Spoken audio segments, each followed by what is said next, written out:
So today I wanted to talk about different profiles and the requirements of hand sanding. So let me show you what I'm dealing with. So I've got this this profile, and some of it didn't run real well. I'm gonna call through what I don't need or whatever. But as you can see, like this piece, I've got it up to about 60 grit, and I'm just hand sanding everything with sanding blocks. So I've got sanding blocks, I've got all kinds of different grits up to 100, and then I have some more fine sanding blocks in my shop. So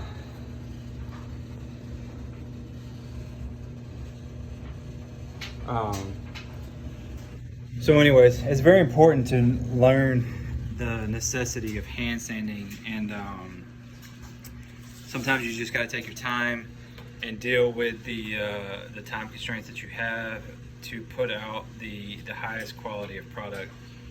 And I always usually finish hand sanding any product instead of using sanders, even though it takes a little bit longer. All my final coats, before all my final coats, everything gets hand sanded. On any stain, primer, all my final coats of primer get hand sanded. All my my final scuffs for using, I usually use the red Scotchbrite pads because I'm not polishing, it's just for paint. But anyways, I like to hand sand, and these sanding blocks, I've got, like this one here is 36 grit. They go all the way up to, I think I got up to 100. Yeah, I went up to 100 grit in these. Nothing expensive, nothing crazy, because I'm gonna blow through them really fast. And you don't want to do whatever.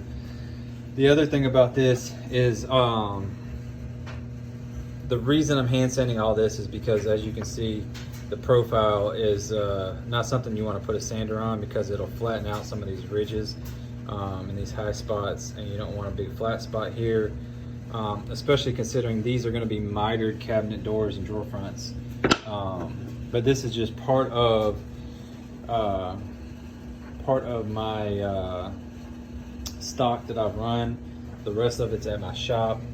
And like I said, I'm going to be hand sanding everything, and just taking my time running through. And then once I get through a little bit, once I get up to about 100 grit, I like to water pop everything before I hit it with 120, because usually 120 is the last sand. Usually 120 is the last sand before I hit it with a coat of stain. So I'm trying to get everything up to 100 grit, water pop it, hand sand it to 120, and then once I get it to 120, which most of these other ones are going to be fairly quick, but anyways, occasionally I'll break out the Rotex. Sorry for my camera placement. Occasionally I'll bring out the Rotex, the RO90, the Fessa RO90. It has the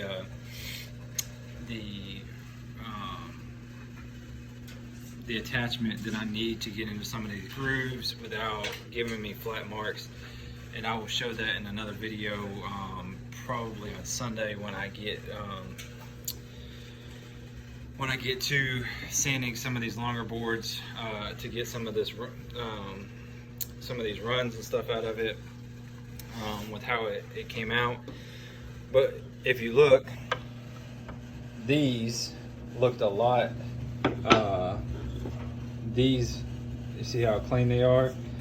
I spent a lot of time hand sanding, and a lot of them look like this, and had some ridges and stuff like that.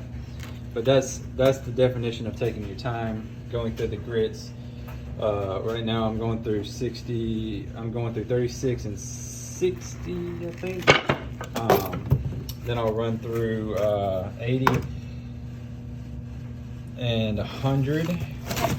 And then once I get through 80 and 100, I will, like I said, I'll water pop them. because it's all stained. The race panels they're all glued up and flattened. They're all sitting in my shop. I think I'm gonna have a couple larger ones to do for one larger door. But as I work through this process, I'll show you in follow-up videos how I like to challenge myself and do miter doors. And when I've had people tell me, stay away from miter doors, well, you know what? That just tells me, hey, there's a hole in the industry, and I'm going to fill that hole, and I'm going to take my time. I'm going to do profiles that are more difficult to run, profiles that are going to be more difficult to sand because they require hand sanding and everything else. And that's the point of my custom shop. So anyways, I just wanted to jump on here, tell y'all that sanders are great. Everything's great about sanders, but sometimes you just have to go old school and you have to sand to your little heart's content, and allow the process to flow. Like I said, it's all a process, and you have to just enjoy it. I used to hate sanding. I know a lot of people that hate sanding, but regardless of the situation, you got to just enjoy it and move on. So that's my information for you today. And always, it's like I've been told, the sandpaper is the tool, not the sander itself. So if you're using the sandpaper by hand, let the sandpaper and sanding block do its work. Don't force it, because then you'll create more ridges, more burns, more things that you got to work out in the long run. So just allow it to do its work, allow it to do its what it's designed to do, and don't force the tool, which is either your hand or the sander itself, to overwork and cause more issues than necessary. And I'll do a whole video on that as well with my when I did the RO90 video, probably on Sunday. I've got to get my stand for my camera so that I can set it up and run it while I'm doing this, and actually show you what I'm talking about with the hand sanding and the RO90 sanding. Love the process. Keep up the good work. Follow me. I don't care. I'm just passing on information that I think is pertinent and is going to maybe help somebody.